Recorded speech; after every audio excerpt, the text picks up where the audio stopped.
صحیح معنی اور مفہوم بیان کرنے کی توفیق نصیب فرمائے۔ بعد اعلان طرفین کو اللہ الہ العالمین قرآن و حدیث پر عمل کرنے کی توفیق نصیب فرمائے۔ دنیا کے اندر انسانوں نے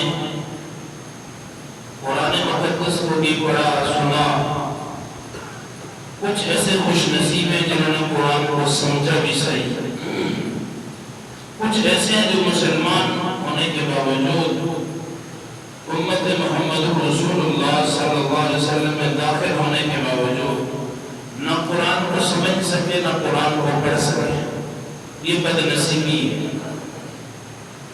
اچھا، دنیا کے اندر انسان رہ کے کیا سوچ رہا ہے؟ ہر بندے کی یہ سوچ ہے میں اچھے کپڑے پہنوں مجھے لوگ عزت والا کہیں گے، میں اچھا پیسہ کماؤں میری عزت بن جائے گی، میں اچھا تعلق بناؤں میری عزت بن جائے گی، فلاں بڑے کے ساتھ اگر میرا تعلق بن جائے تو میری عزت بن جائے گی، میں اس کے ہاں بڑا عزت دار ہو جاؤں۔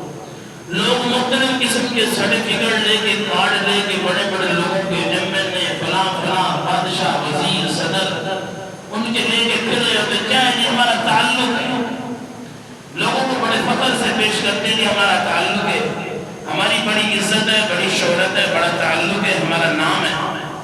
اسی دنیاوی عزت کمانے پہ ہر بندہ اپنا زور لگانے پہ لگا ہوا ہے، پیسہ کما رہے تو اسی وجہ سے، اگر کوئی اچھا خاصا کوئی کام کر رہا ہے تو اسی وجہ سے، ذہن میں مقصد یہ بن گیا کہ لوگ کہیں گے جناب جناب ہے، حالانکہ یہ حقیقت نہیں ہے، یہ غیر حقیقت ہے، یہ شریعت نہیں ہے، یہ غیر شریعت ہے۔ عزت وہی ہے جسے رب عطا کرتا ہے، اصل میں عزت وہی ہے جسے رب عطا کرتے، وہ غریب ہے، وہ امیر ہے، وہ خاندانی ہے، وہ آپ کے نظر کے اندر وہ غیر خاندانی ہے، وہ سفید رنگ والا ہے، وہ کالے رنگ والا ہے، وہ بڑے قد والا ہے، چھوٹے قد والا ہے، کپڑے قیمتی پہنتے ہیں یا کپڑے سستا مالیت کے پہنتے ہیں، نہیں، یہ بات تقسیم اللہ کے ہاں نہیں ہے۔ اللہ کے ہاں عزت دار وہ ہے جسے اللہ عزت دے۔ وَلِلَّهِ الْعِزَّةُ جَمِيعًا، اللہ کہتے ہیں ساری کی ساری عزتوں کا مالک میں اللہ ہوں، جس کی اللہ جسے چاہے اس کی مرضی عزت ادا کر دے۔ اللہ نے فرمایا نہیں وَمَن يُهِنِ اللَّهُ فَمَا لَهُ مِن مُكْرِمٍ إِنَّ اللَّهَ يَفْعَلُ مَا يَشَاءُ، جسے اللہ عزت دے دے کوئی چھین نہیں سکتا، اور جسے اللہ بے عزت کرتے رسوا کرتے، وَمَن يُهِنِ اللَّهُ، جسے اللہ رسوا کرتے اسے کوئی عزت دے نہیں سکتا۔ وہ جتنا پیسے والا بن جائے، جتنا شہرت والا، جتنی ڈگریوں والا بن جائے، جتنے تعلق قائم کرنے والا بن جائے، اللہ عزت چھین لے تو پھر کوئی عزت دار بن ہی نہیں سکتا۔ آج جمعہ کی اس خطبے کے اندر یہ دیکھنا ہے کہ اللہ کے ہاں عزت دار کون ہے۔ قیامت والے دن جسے عزت ملنی ہے وہ ایسا میدان لگا ہوگا جس میں افراتفری مچی ہوگی کہ اب میرے ساتھ بنتا کیا ہے، نہ باپ بیٹے کا بنے گا، نہ خامد بیوی کا بنے گا، نہ ماں باپ اولاد کا بنے گا، نہ بیوی اپنے خامد کی بنے گی، یا دنیا میں ماں باپ اپنے اولاد سے کتنا پیار کرتا ہے، اس وقت کوئی نہیں کرے گا۔ اس وقت صرف یہ اعلان جب سنا جائے گا لمن الملک اليوم للہ الواحد القہار، کون ہے آج میرے سامنے کھڑا ہو کے دکھائے، کوئی بڑا بن کے دکھائے، کوئی چودھری صاحب، کوئی مار صاحب، کوئی چام صاحب، کوئی وڈیرا، کوئی سردار۔ لمن الملک اليوم للہ الواحد القہار، آج اکیلے ایک ہی وحدہ لا شریک کی جبریت چل رہی ہے، وہی قہار بن کے بیٹھ رہا ہے، کوئی سامنے ہے۔ اللہ سب کو موت دے کے، موت کو بھی موت دے کے، فرشتوں کو بھی موت دے کے اللہ یہ اعلان کر رہے ہوں گے لمن الملک اليوم لمن الملک اليوم لمن الملک اليوم۔ کوئی تو سر اٹھا کے دکھائے، کوئی تو تھوڑا سا حرکت ہل کے دکھائے، کوئی ہے، لیکن اس وقت کون ہوگا؟ اس کے بعد پھر فیصلہ ہے، اللہ جسے عزت کی پگڑیاں بناتا جائے گا وہ جنت میں داخل ہوتا جائے گا، اور جس نے دنیا میں رہ کے اللہ کی بات نہیں مانی، اللہ نے دنیا میں اسے بے عزت کر دیا، رسوا کر دیا، وہ قیامت والے دن بھی بے عزت بن کے وہ جہنم کی آگ میں چلا جائے۔ نبی علیہ السلام نے فرمایا، صحیح المسلم کی حدیث ہے، اللہ کے یہاں عزت ایک مثال ہے، ان المقسطین عند اللہ علی منابر من نور، اللہ کے یہاں اللہ ایک بندے کو بلائیں گے سب کے سامنے، ایک نور کا ممبر منگوائیں گے، اللہ نور کا ممبر، جس طرح یہ لکڑی کا ممبر ہے اسی طرح اللہ ایک نور کا ممبر منگوائیں گے، اس بندے کو کہیں گے اس کے اوپر سوار ہو جائے، ساری دنیا دیکھنے والی ہوگی یہ عزت دینے والا کون ہے؟ اللہ ہے۔ کیوں؟ فرمایا ان المقسطین عند اللہ، اس نے دنیا میں رہے کہ انصاف قائم کیا، اپنی اولاد کے ساتھ انصاف، بیوی بچوں میں انصاف، والدین سے انصاف، بھائیوں کے ساتھ انصاف، ہمسائیوں کے ساتھ انصاف، رشتہ داروں کے ساتھ انصاف، جماعت کے ساتھ، قوم کے ساتھ، ہمسائیوں کے ساتھ، برادری کے ساتھ انصاف عدل قائم کر کے رہا۔ جس بندے کے ہاں انصاف آ گیا، شریعت کے مطابق اس نے انصاف اور عدل قائم کیا، اللہ کے نبی فرماتے ہیں قیامت والے دن اللہ اسے جنت میں نور کے ممبر پہ بٹھا دے گا۔ یہ کس نے بٹھایا ہے؟ اللہ نے عزت دی ہوئی۔ وَقِلْتَ يَدَيْهِ يَمِينُ الَّذِينَ يَعْدِلُونَ فِي حُكْمِهِمْ، اللہ قرآن میں اللہ حدیث میں فرماتے ہیں پھر اسے ایسے حکمرانی دی جائے گی، وہ جنت میں ایسے نظر آئے گا جس طرح بادشاہ بیٹھا ہے۔ عدل قائم کرو، انصاف کو سمجھو۔ دنیا کے اندر یہ دنیا بے انصافی پہ کھڑی ہے، باپ بیٹے کے ساتھ، بیٹا باپ کے ساتھ، بھائی بہنوں کے ساتھ، باپ بیٹیوں کے ساتھ، ہمسایہ ہمسائے کے ساتھ، دکاندار دکاندار کے ساتھ، جو نیچے آتا ہے چھری کے وہی کٹا جاتا ہے، کسی کو معافی نہیں ہے، کسی کو معافی نہیں ہے، لگ گیا تو شکار ہے ورنہ بیکار ہے۔ اسی کلیے کے پر دنیا آج کھڑی ہو گئی۔ کسی کو یہ نظر نہیں آتا میرے ہمسائے کی حالت کیا ہے، کسی کو یہ نظر نہیں آتا میرے باپ کی حالت کیا ہے، میرے بیٹے کی حالت کیا ہے، میری بیوی بچوں کی حالت کیا ہے۔ نہیں، یہ انصاف کا ترازو تو میں نے اپنے ہاتھ سے ہی ختم کر دیا۔ خون سفید ہو گیا، کہتے نا یہ جملہ عام ہے، خون سفید ہو گیا، سفید کیا سیاہ بھی ہو گیا، سفید بھی ہو گیا، سارا کچھ ہو، احساس ختم ہو گیا، احساس ختم ہو گیا۔ کوئی اگر پس رہا ہے تو اسے ہم دیکھ رہے ہیں، تماشا لگا ہوا ہے کہ دیکھ رہے ہیں یہ کیسے پسا جا رہا ہے، پسنے والا کیسے اسے پس رہا ہے اور نیچے پسنے والا کیسے پسا جا رہا ہے۔ بس اسی تماشے پہ دنیا قائم ہے، تماشا دیکھنے والے ہیں، نہ کوئی کسی کی مدد کے لیے کھڑا ہے، نہ احساس ہے کہ میں اپنی جان اس کے لیے قربان کروں۔ نہیں، یہ بات ختم ہوگی، میرا پیٹ بھر جائے باقی ساری دنیا بھوکی مرتی ہے تو بڑھ جائے۔ یہ آج دنیا کے اندر یہ اسی بات کے بعد دنیا قائم ہو گئی، کوئی انصاف نہیں ہے۔ پھر اللہ کی عزت کیسے ملے گی؟ دنیا کی عزت کا پتہ نہیں ہے، دنیا کے لوگوں کی عزت کرنے کا علم نہیں ہے، اللہ کی عزت کی طرف اتارو کبھی بھی نہیں ملے۔ اللہ کے نبی نے فرمایا سنن نبی داؤد کی حدیث ہے، من کلم غیظا وهو قادر علی ان ينفذه، ایک بندے کو غصہ آ گیا کسی دوسرے کے اوپر اور غصہ بھی حق پہ آیا، مطلب مقابل نقصان کیے کھڑا، غصہ حق پہ آیا، من کلم غیظا، غصہ آیا، اتنا غصہ آیا، وهو قادر علی ان ينفذه، وہ اس کو مارنے کی طاقت بھی رکھتا تھا، غصہ پورا کرنے کی ہمت بھی تھی، لیکن دعا اللہ سبحانہ وتعالی، اس نے غصے کو پی لیا۔ قیامت والے دن اللہ کھڑے میدان کے اندر آواز دیں گے، فلاں آ جا ادھر میرے پاس۔ کیا کیا اس نے؟ اللہ نے کیوں بلایا اسے؟ اللہ نے نام لے کے آواز کیوں دی؟ اسے اللہ آواز دے عزت کے لیے، وہ کوئی معمولی عزت ہے۔ آج دنیا کے اندر ایک استاد اپنے شاگرد کو صرف شاباش دے دینا، شاگرد بھی بھول جاتا ہے، سما ہی نہیں پاتا۔ ایک بڑا علاقے کا وڈیرا ایک بندے کو کہہ دینا جی اس کا کام بڑا ٹھیک ہے، یہ بڑا احساس مند بڑا اچھا انسان ہے، وہ بھی دل کے اندر اسے بھی خیال آتا ہے کہ میں اتنا اچھا ہوں تو اس نے کہا ہے، جسے اللہ کہہ دے کہ تو اچھا ہے، باقی کچھ بچنا ہے۔ من قدم غیظا وهو علی قادر ان ينفذ، غصہ پی گیا، غصے پہ کنٹرول کر گیا، اللہ کے نبی علیہ السلام فرماتے ہیں اللہ اسے بلائے تو میرے پاس آ جائے۔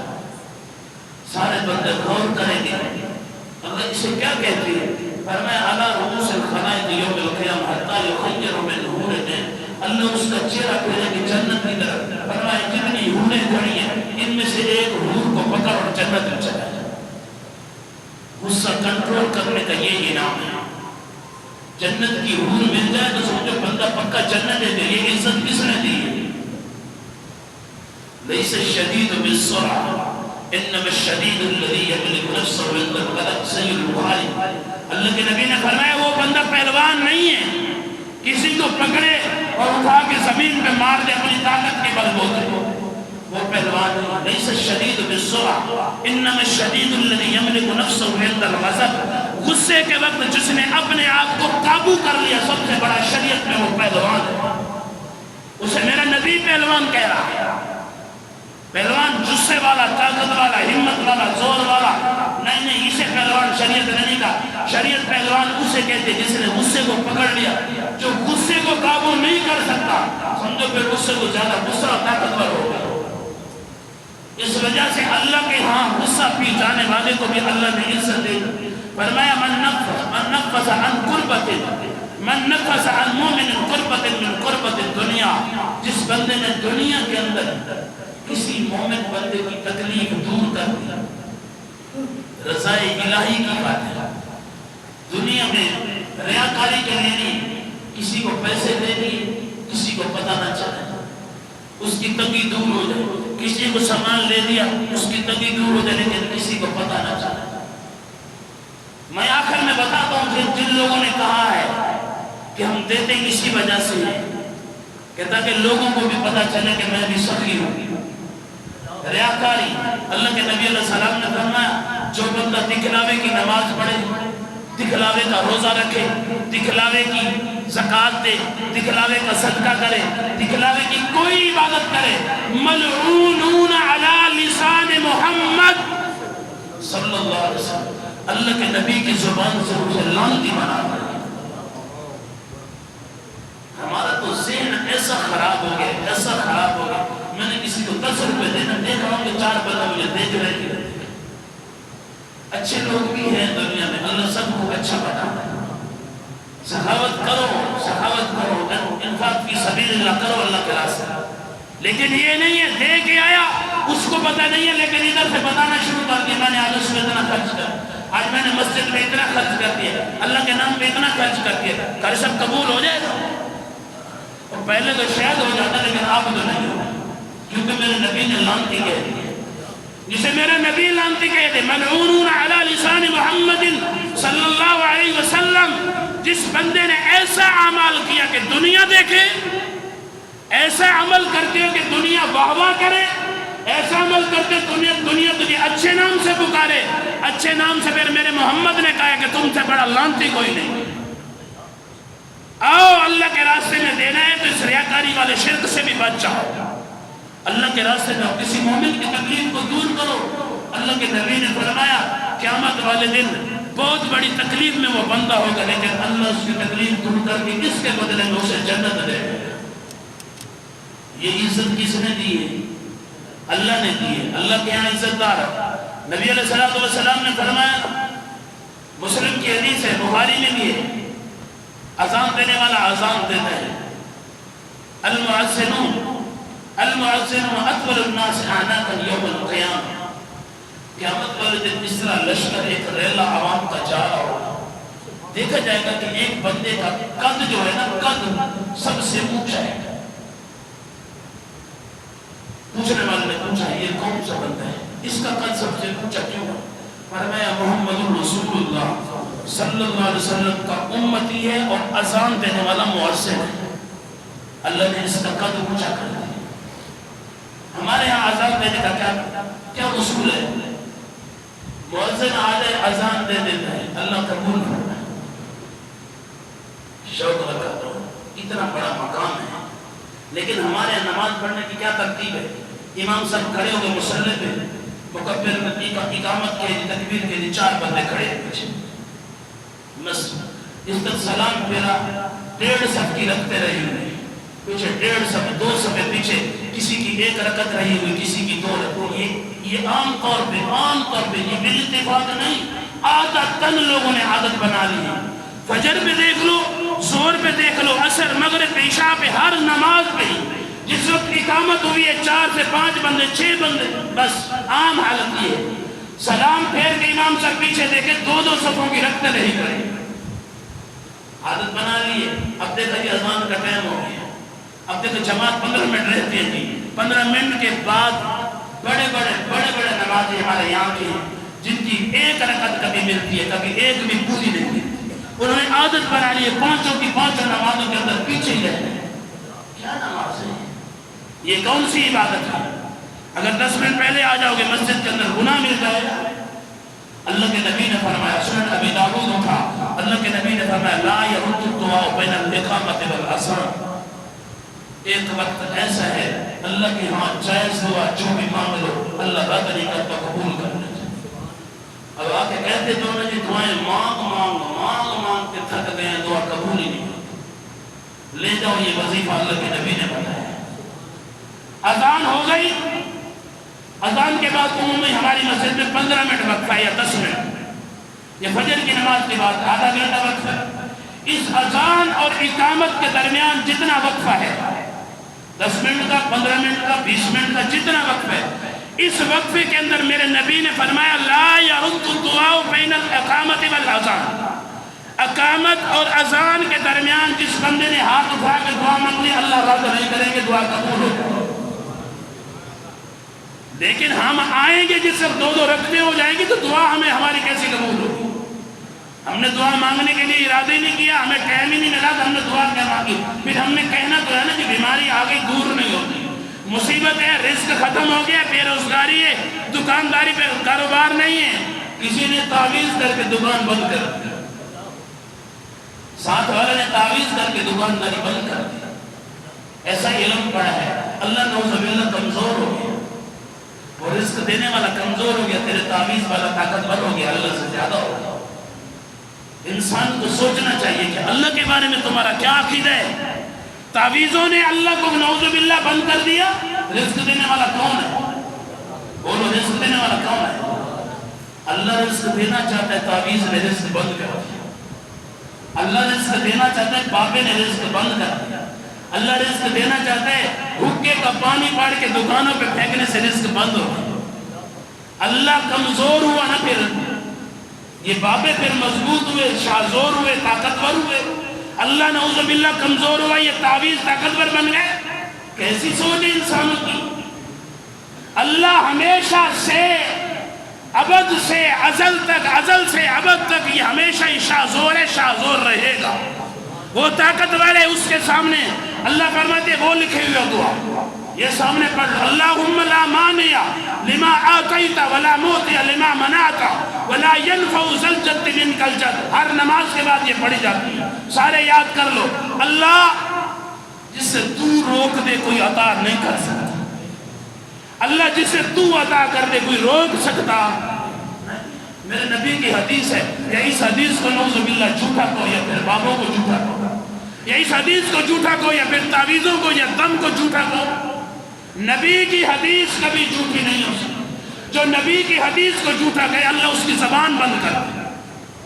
بات یہ ہے کہ اللہ دیتے ہیں اور یہ روکتے ہیں. اللہ روکتے ہیں، یہ دے سکتے ہیں، پھر نہیں ہو سکتا. ہو بھائی، اللہ دیتا ہے رزق، اللہ رزق دیتا ہے، لیکن ہمیں لینے ہی نہیں آتا. اللہ کہتا ہے ربکم ادعونی استجب لکم. یہ میری طرف دیکھو، ربکم ادعونی استجب لکم. امام ابن عاشور نے اللہ کی قسم اٹھا کے تو یہ مانا کیا. اللہ کہتے تم مانگ تو صحیح، میں جھولیاں بھر بھر کے دوں. سب میں نے مانگنا ہی نہیں ہے. میں نے مانگنا قبروں سے ہے، میں نے مانگنا گھروں سے ہے، مردوں سے، زندوں سے میں نے مانگنا ہے. جس نے دینے اس سے میں نے مانگنا نہیں ہے، تو پھر کیسے مل جائے گا؟ اس سے مانگو. اللہ کہتے ہیں ان الذین یستکبرون عن عبادتی. سورۃ المومن اٹھا، اللہ کا قرآن کہتے ہیں ان الذین یستکبرون عن عبادتی سیدخلون جہنم داخلین. جو بندے مجھ سے نہیں مانگتے میں ان کے لیے جہنم میں نے بنائی ہے، جہنم میں داخل کروں. اچھا پھر آگے پوچھے کس ٹائم مانگے؟ کوئی ٹائم نہیں، جس ٹائم مانگو، دکانداری میں مانگو، گھر بیٹھے مانگو، سوچو جس ٹائم مانگو، اللہ سے مانگو۔ نبی علیہ السلام نے فرمایا ہر ٹائم اللہ سے مانگو، اللہ دیتا ہے، اللہ کبھی دینے سے رکتا نہیں ہے۔ نبی علیہ السلام نے فرمایا بات کیا چل رہی تھی؟ اللہ کے ہاں عزت دار کون ہے؟ اذان دینے والا، المؤذن اطول الناس یوم القیامہ، سب سے اونچا ہوگا۔ اذان دینے والا اللہ کے ہاں سب کو پتہ چل جائے گا یہ محمد رسول اللہ صلی اللہ علیہ وسلم کی امت سے اذان دینے والا جا رہا ہے۔ نبی علیہ السلام نے فرمایا ان من احبکم الی اقربکم من مجلس یوم القیامہ وحاسنکم اخلاقا، ایک وہ بندہ اللہ کے یہاں سب سے زیادہ محبوب ہوگا، اللہ اس کو سب سے زیادہ اچھا مقام سب کے سامنے دے گا جس کا اخلاق اچھا ہوگا۔ یہ بھی بڑی کمی ہے ہمارے اندر، خشک رویہ، کڑواہٹ، رکھا پن ہمارے اندر کثرت سے۔ غریب آ جائے تو پھر ہم برسر بہت سخت ہو جاتے ہیں۔ ملازم، نوکر، غریب، مانگنے والا، مزدور، اس کے پر ہماری زبان ایسی چلتی ہے کہ اللہ ہی معافی۔ اگر دیکھا کہ ہم سے کچھ زیادہ پیسے والا آ گیا پھر ہماری زبان تو ہلتی نہیں ہے، ہاتھ ہلتے ہیں، سر جھک جاتا ہے، ایسے پھر الٹے کام سارے ہو جاتے ہیں۔ پھر بڑی عاجزی ہے، بڑا اخلاق پہ نظر آتا ہے۔ نہیں، اخلاق عارفہم ولا یعرفہم، تم پہچانتے ہو یا نہیں پہچانتے، تم جانتے ہو یا نہیں جانتے، تمہارا ہمسایہ ہے، رشتہ دار ہے یا کوئی غیر ہے، تمہارے علاقے کا ہے غیر علاقے کا ہے، تمہاری قوم کا ہے غیر قوم کا ہے، تمہارے مسلک کا ہے غیر مسلک کا ہے، کوئی ہے، لیکن اخلاق سے پیش ہے۔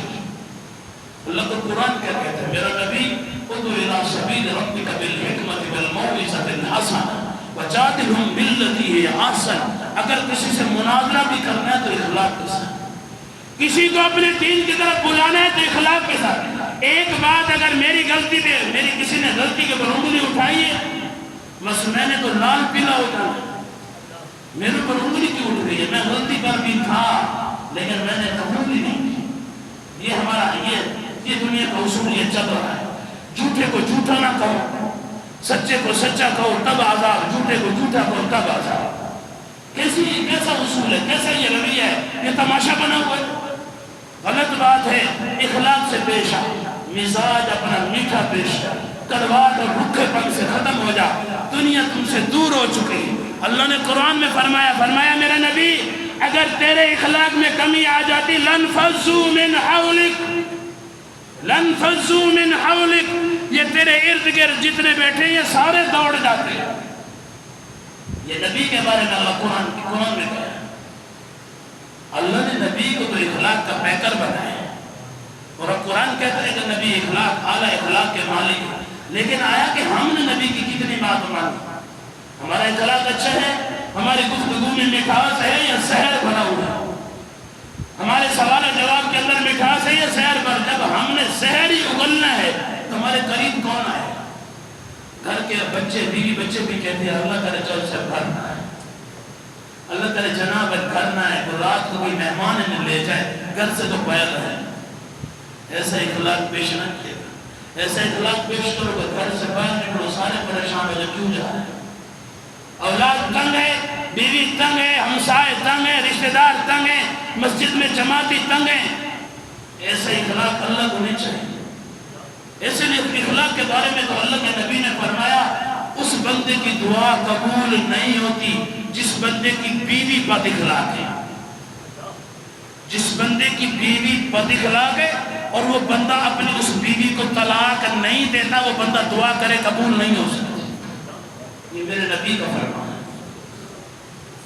اتنی سخت وعید ہے بد اخلاقی کے اوپر، لیکن ہمارے ہاں تو مٹھاس کا نام ہی نہیں ہے، گفتگو کے انداز کا نام ہی نہیں ہے، کوئی تربیت ہوتی ہے، کوئی ترتیب ہوتی ہے، کوئی ترکیب ہوتی ہے، کچھ بھی نہیں ہے۔ جس طرح میری دل کرے، جس طرح میری مرضی کرے میں نے زبان چلا دینا۔ لوگوں کو تکلیف ہوتی ہے، لوگوں کو اس زبان کے جملوں سے بڑی تکلیف ہوتی ہے۔ امی عائشہ رضی اللہ تعالی عنہ کی سوکن ہے، حضرت سیدہ ہماری ماں ہے سیدہ صفیہ رضی اللہ تعالی عنہ، ہماری ماں ہے ام المومنین، کھانا بہت اچھا قسم کا بناتی تھی۔ سید البخاری کی حدیث ہے، اما عائشہ سے بڑھ کے کھانا اچھا بناتا رضی اللہ عنہ. بعض لوگوں کے ہاتھ میں اللہ نے کاریگری رکھ دی ہوتی. جس وقت حضرت نبی علیہ السلام کی باری اما عائشہ کے گھر ہوتی, حضرت صفیہ اچھا کھانا بنا کے بھیجتی تھی, وہ کھانا بنا کے بھیجتی تھی. اما عائشہ کا کچھ قد ان سے بڑا تھا, ان کا قد اما عائشہ سے کچھ چھوٹا تھا. اب لفظ سنیے گا. اما عائشہ کو غصہ آیا, سبل تھی نا, اما عائشہ کو غصہ آیا کہ یہ کھانا کیوں بھیجتی ہے چھوٹے قد والی. یہ لفظ کہے حضرت صفیہ رضی اللہ عنہ, یہ لفظ سنے چہرے پہ انسان کے کسی ذاتی لحاظ میں اگر انگلی اٹھائے تو تکلیف ہوتی ہے. آپ بھی انسان ہو, سمجھتے اس بات. اگر کسی آنکھ کے کانے کو کانا کہا جائے تو تکلیف ضرور ہوتی ہے, رنگ کے کالے کو اگر کالا کہا جائے تو تکلیف ضرور ہوتی ہے. اما صفیہ کے اوپر جو گزرا, نبی علیہ السلام نے پتہ کیا کہا, اللہ کے نبی نے فرمایا عائشہ صفیہ سے معافی مانگ, اگر یہ تیرا جملہ سمندر میں ڈال دیا سارا سمندر سیاہ ہو جائے, سارا سمندر کالا ہو جائے. اتنی تکلیف ہوئی ہے صفیہ. لیکن ہمارے یہاں تو یہ پرواہ نہیں ہے, کسی کو تانے دینا, کسی کو گالیاں نکالنا, کسی کو برا کہنا, کسی کی ذات پہ بولنا, کسی کے کردار پہ بولنا, عیب اچھالنا تو پھر ہم سے بس ہے نا. یہ دیکھ لو کہ اس کی ایک ایک بات کا ہمیں جواب دینا ہے. ہم بڑے مسلمان بنے پھر رہے ہیں, لوگوں کی عزتوں کو اپنے ہاتھوں پہ اچھال رہے ہیں. لوگوں کے کردار مل جائے, کوئی تھوڑا, کوئی جھوٹا, کوئی سچا, بس سمجھو پھر خبر عام ہو گئی. یہ غلط بات ہے. اللہ کے نبی علیہ السلام نے فرمایا اللہ کے ہاں عزت دار کچھ لوگ ایسے ہوں گے جن کے بارے میں حدیث میں 7 بندے ایسے آئے ہیں. فرمایا امام عادل, یہ میں نے خطبے کے شروع میں بھی حدیث پیش کی. امام عادل پہلے نمبر پہ, عدل کرنے والا بندہ اللہ کے ہاں عرش کے سائے کے نیچے ہوگا. ہر بندہ پسینے کے اندر شرابور ہوگا.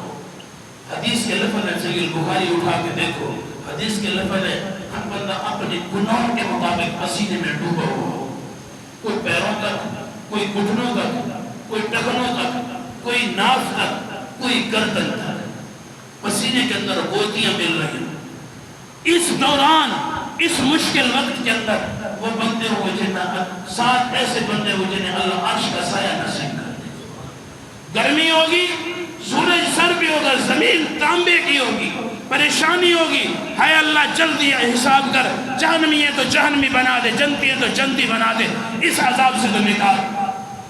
یہ الفاظ ہوں گے, یہ کہہ رہے ہوں گے. اس الفاظ, اس تکلیف کے اندر اللہ بندوں کو بلا کے 7 قسم کے ایسے بندے اللہ ان کو بلا کے اپنے عرش کا سایہ نصیب کر دے. پہلا بندہ امام عادل, ہر بات میں, ہر گفتگو میں, ہر معاملے میں, لین دین میں, اٹھن بیٹھن میں, گھر بیوی بچے, ماں باپ, بہن بھائی, عدل کرنے والا, عدل کرنے والا, انصاف کرنے والا ہو, وہ بندہ عرش کے سائے کے نیچے ہوگا. اللہ اسے ادھر عزت دے دے. دوسرا وہ بندہ وشاب النشا فی عبادت اللہ. دوسرا وہ بندہ جسے ہر ٹائم, نوجوان ہے, ہر ٹائم اللہ کی عبادت میں کھینچ لگی ہوئی.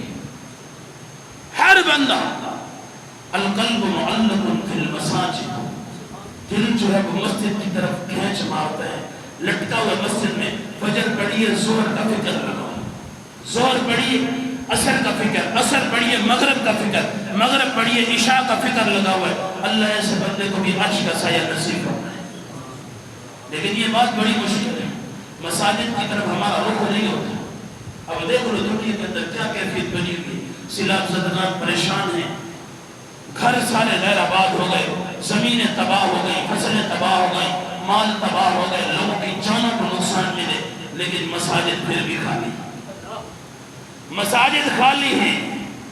ایک دوسری بات ہے, وہ میں کرتا جاؤں, لوگوں پہ مشکل آتی تھی نا مشرکین مکہ کے دور سے, آج سے نہیں.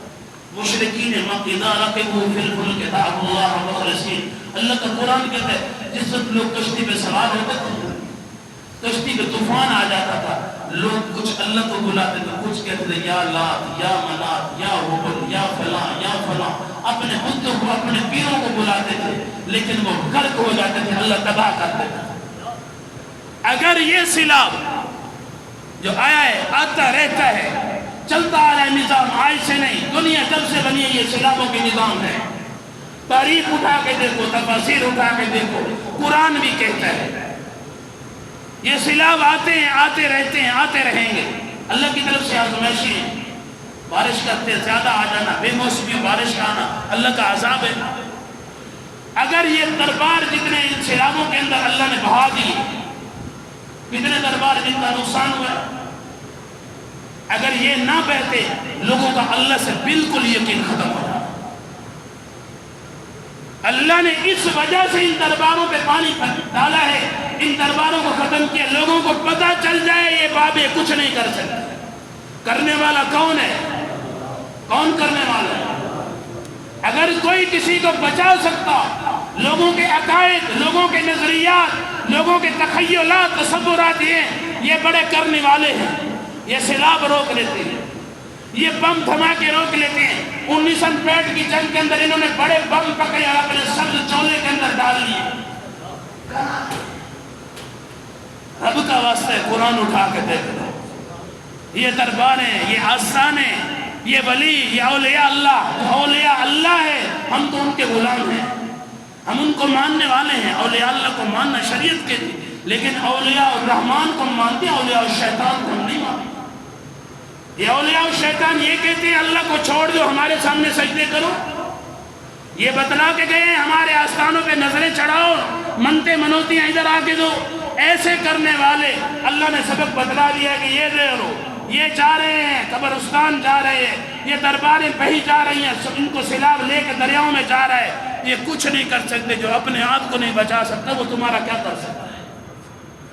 یہ بگڑی بنانے والا بھی اللہ ہے، یہ سارا اجاڑ کرنے والا بھی اللہ ہے، بنانے والا بھی اللہ ہے۔ اس کی مخلوق ہے، اس کا نظام ہے، جیسے کرے اس کی مرضی۔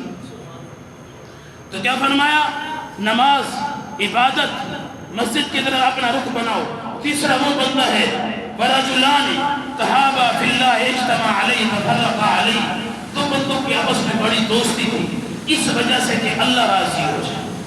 دوستی دین کی خاطر تھی، اگر ٹوٹ گئی دونوں کی دوستی، دین کی خاطر ٹوٹی، ایک نے دین میں کمی کی، ایک دوست دوسرے دوست کو کہتا ہے یار میں تیرے ساتھ دوستی چھوڑ دوں گا، تو نماز میں کمی کر دیا اور اس نے دوستی چھوڑ دی۔ اللہ ایسے دوست کو نماز کی خاطر، اللہ کے دین کی عزت کی خاطر جس نے اپنا دوست چھوڑ دیا، اللہ عرش کا سایہ نصیب کر دیا۔ آج تو ہمارے دوست ہی ایسے جو کہتے ہیں یار بیٹھتے نماز تو پڑھی نہیں، ہماری محفلیں، ہماری مجلسیں، ہم اٹھ ہی نہیں سکتے، مجبوری ہوتی ہے، ہم سے کچھ بڑے لوگ آئے ہوتے ہیں، وہ بے نمازی ہوتے ہیں، ہم کچھ کر نہیں سکتے، اس وجہ سے ہماری نماز جماعت چلی جاتی۔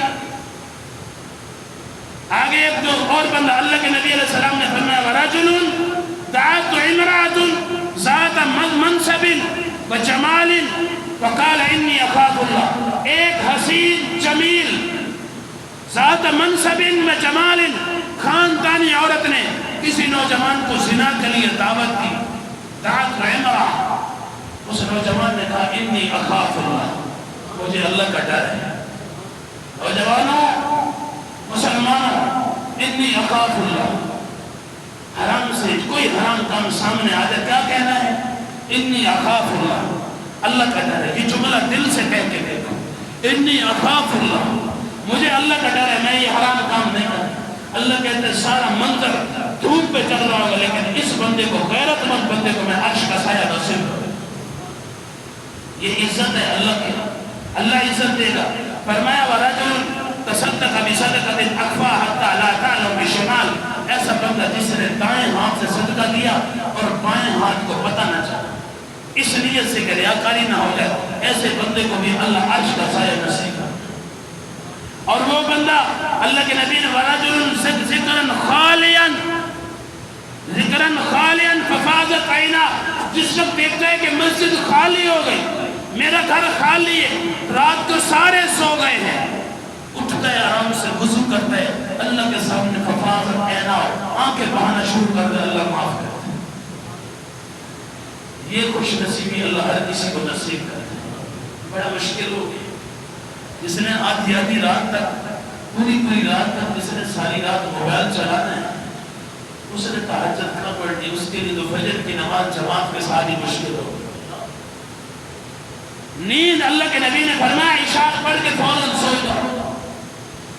ایک یہ نقصان کہ نبی کی حدیث نہیں مانی، ساری رات جاگتے ہیں۔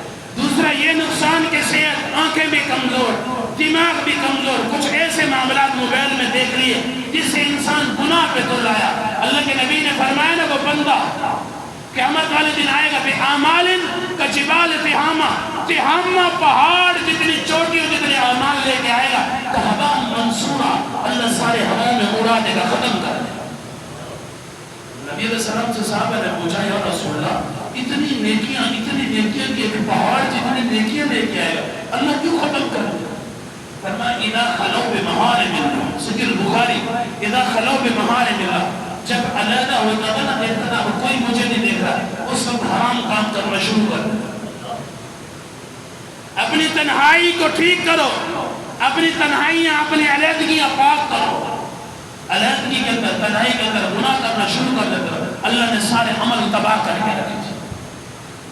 یہ بیماری ویسے ایسی لگی، رات کو یہ جاگتے ہیں، اللہ قلیل لوگ اچھے جو عبادت کرتے ہوں گے، کسی کو نیند نہیں آتی۔ کچھ ایسے جو اللہ کے دین کا مطالعہ کرتے ہوں گے، علماء لوگ وہ دین کا مطالعہ کرتے ہیں جائز ہے، لیکن فضول ٹائم لگانا حدیث کی مخالفت ہے۔ مغرب کے بعد سونا نہیں ہے عشاء تک، عشاء کے بعد جاگنا نہیں ہے فجر تک، فجر سے پہلے اٹھو، وضو کرو، تہجد کی نماز ادا کرو، اللہ آسمان دنیا پہ آ جاتے ہیں۔ اللہ کہتے ہیں هل من مستغفرین، کوئی اپنے گناہوں کی معافی مانگنے والا تو میں معاف کرنے کے لیے آیا ہوں۔ هل من مستشفین، کوئی شفا مانگنے والا ہے، اتنا پرانا مریض ہے، شفا مانگنے والا ہے، میں شفا دینے کے لیے آیا ہوں، مجھ سے مانگ لے۔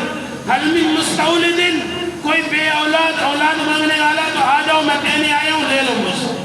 هل من مسترزق، کوئی رزق مانگنے والا بے روزگار، اس کے پاس کچھ نہیں ہے، پریشان ہے، میں دینے آیا بیٹھوں، مجھ سے رزق لے لو، میں بانٹنے آیا بیٹھا ہوں، آ جاؤ حصہ لے لو۔ لیکن اللہ آوازیں دے رہے ہیں، ہم سو رہے ہیں۔ ہم نے فجر کی نماز بھی بڑی مشکل سے پڑھنی ہے، چند گھنٹوں میں پڑھنی ہے، چند نے اس وقت پڑھنی ہے۔ مسئلہ پوچھتے قاری صاحب فجر پہ آنکھ نہ کھولے تو فجر کی قضا کس وقت ہوتی ہے؟ ظہر کے ساتھ پڑھے، عصر کے ساتھ پڑھے، کب پڑھے؟ دوسرے دن فجر کے بعد پڑھے۔ پھر ایسے سوال تو ہونے ہی ہے کہ جس وقت رات کو ٹائم پہ سونا ہی نہیں۔ تو اللہ کے ہاں اگر عزت چاہتے ہو تو پھر نمازی بن جاؤ۔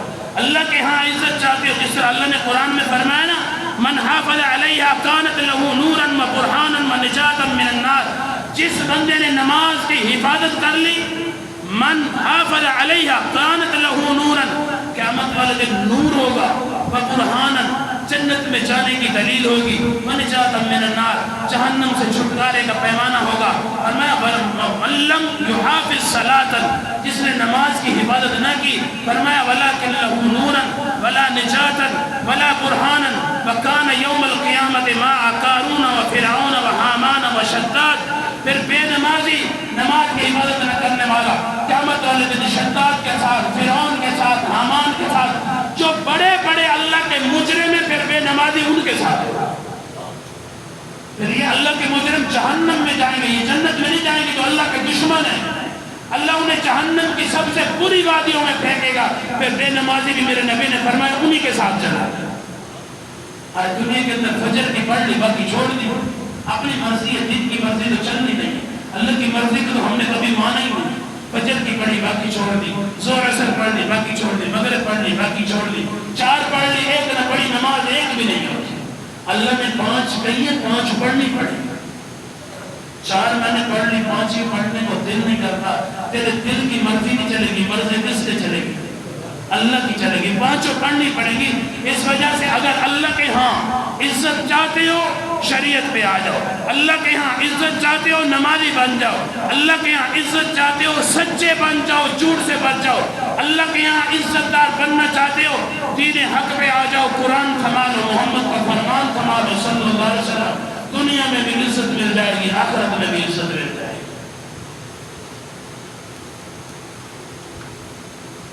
وضو کے دوران ہاتھوں اور پاؤں کا ہلال کس طرح کرنا چاہیے؟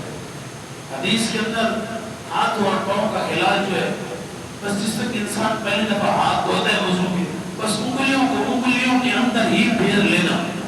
امام ترمذی نے لکھا ہے الٹے ہاتھ سے اوپر سے پھیرنا. بہرحال جس نے انگلیوں کے اندر انگلیوں پانی میں پھیر لی ہے خلال ہو گیا. پیروں کے اندر بھی اسی طرح ہے. ایک پیر سے انگوٹھے سے کر لیا, دونوں کا اسی سے کر لو. انگلیوں کے اندر پانی ڈالنا اسی طرح. داڑھی کا خلال بھی ہے, بالوں کا بھی ہے. اگر کسی نے بڑے بال رکھے انگلیاں گلی کر کے اس میں پھیر لے. اگر جس کا سب کے الحمدللہ داڑھی ہیں, جن کی ہیں, جن کی نہیں ہے, اللہ ان کو بھی توفیق دے. کچھ اللہ انسان کو احساس دے. جن کی نہیں ہے وہ کیا سمجھ کے نہیں رکھتے, خوبصورت ہے. داڑھی بنا کے خوبصورت بنتے ہیں, جوان بنتے ہو. اللہ کے نبی کے چہرے پہ پھر یہ سمجھتے ہو خوبصورت نہیں لگتی.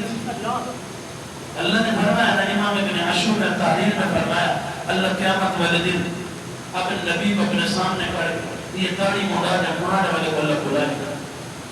فرمایا میرے نبی کے چہرے پہ خوبصورت لگ رہی ہے یا نہیں لگ رہی ہے. اس وقت داڑھی مڑانے والا کیا جواب دے گا؟ مجھے جوانوں نے رکھی ہوئی, یہ جوانہ رکھی, یا کچھ ایسے کہ ہماری بیوی نہیں لگنے دیتی, یہ ایک بہانہ ہے. اللہ کے نبی کی سنت کوئی بلا, یہ ان پہ الزام نہ لگایا کرو. کوئی کسی کو داڑھی رکھنے سے منع نہیں. انسان کے اپنے دل کے اندر یہ بیماری لگ جاتی ہے کہ میں داڑھی رکھوں گا تو میں بابا بن جاؤں گا, میں داڑھی رکھوں گا تو لوگ مجھے مولوی کہنا شروع ہو جائیں گے, لوگ مجھے داڑھا کہنا شروع ہو جائیں گے. جو کچھ کہیں گے, اچھے الفاظ کہیں گے تو ان کو اجر ملے گا. اگر کہہ رہے یار تیرے چہرے پہ نبی کی سنت بڑی خوبصورت لگتی, اجر نہیں ملے گا. اگر کہتے تیرے چہرے پہ نبی کی داڑھی نہیں پھبتی, نہیں ججتی, اسے اجر ملے گا یا جہنم کی آگ ملے گی؟ نبی اس نے اس کے ساتھ مذاق نہیں کی, نبی کے ساتھ مذاق کی. ارادہ کر لو, جو داڑھی مڑائے بیٹھے ارادہ تھوڑا سا سوچ لو, اللہ انشاءاللہ توفیق دے. داڑھی کا خلال بھی وضو کے تربیہ کرے.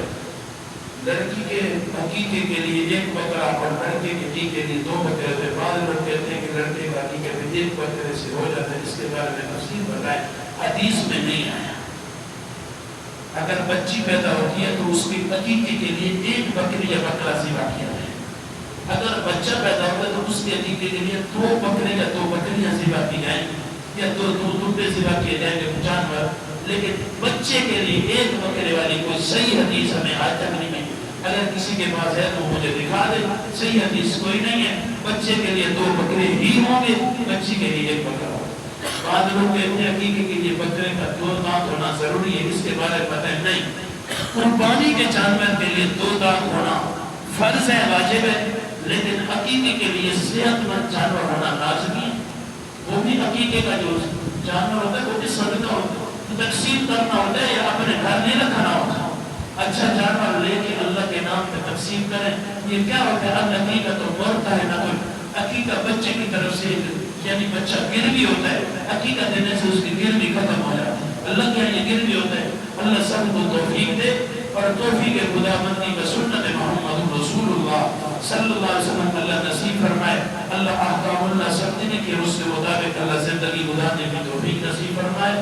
آخر دعوانا ان الحمدللہ رب العالمین.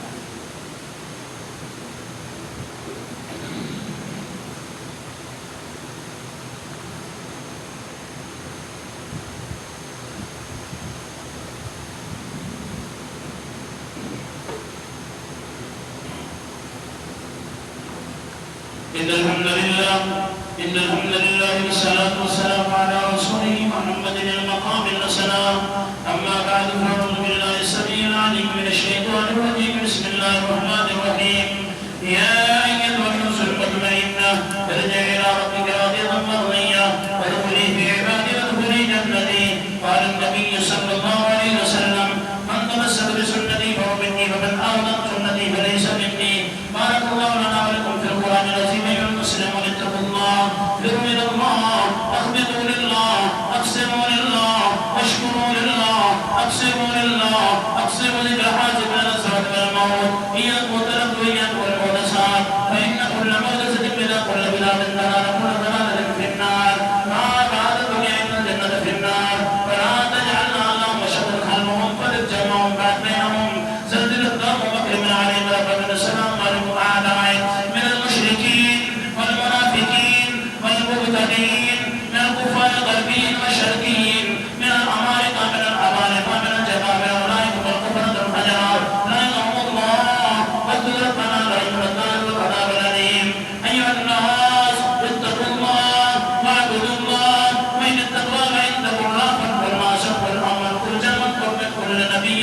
شقي هدي وتقي ربنا لا تؤاخذنا إن نسينا وأخطأنا ربنا ولا تحمل علينا إصرا كما حملته على الذين من قبلنا ربنا ولا تحملنا ما لا طاقة لنا به واعف عنا واغفر لنا وارحمنا أنت مولانا فانصرنا على القوم الكافرين اللهم صل على محمد وعلى آل محمد كما صليت على إبراهيم وعلى آل إبراهيم إنك حميد مجيد اللهم بارك على محمد وعلى آل محمد كما باركت على إبراهيم وعلى آل إبراهيم إنك حميد مجيد اللهم انصر الإسلام والمسلمين اللهم انصر الإسلام والمسلمين اللهم انصر الجهاد والمجاهدين في كل مكان اللهم انصر الجهاد والمجاهدين في كل مكان اللهم انصر في فلسطين اللهم انصر في فلسطين اللهم انصر باكستان اللهم أعز باكستان اللهم أعيد باكستان اللهم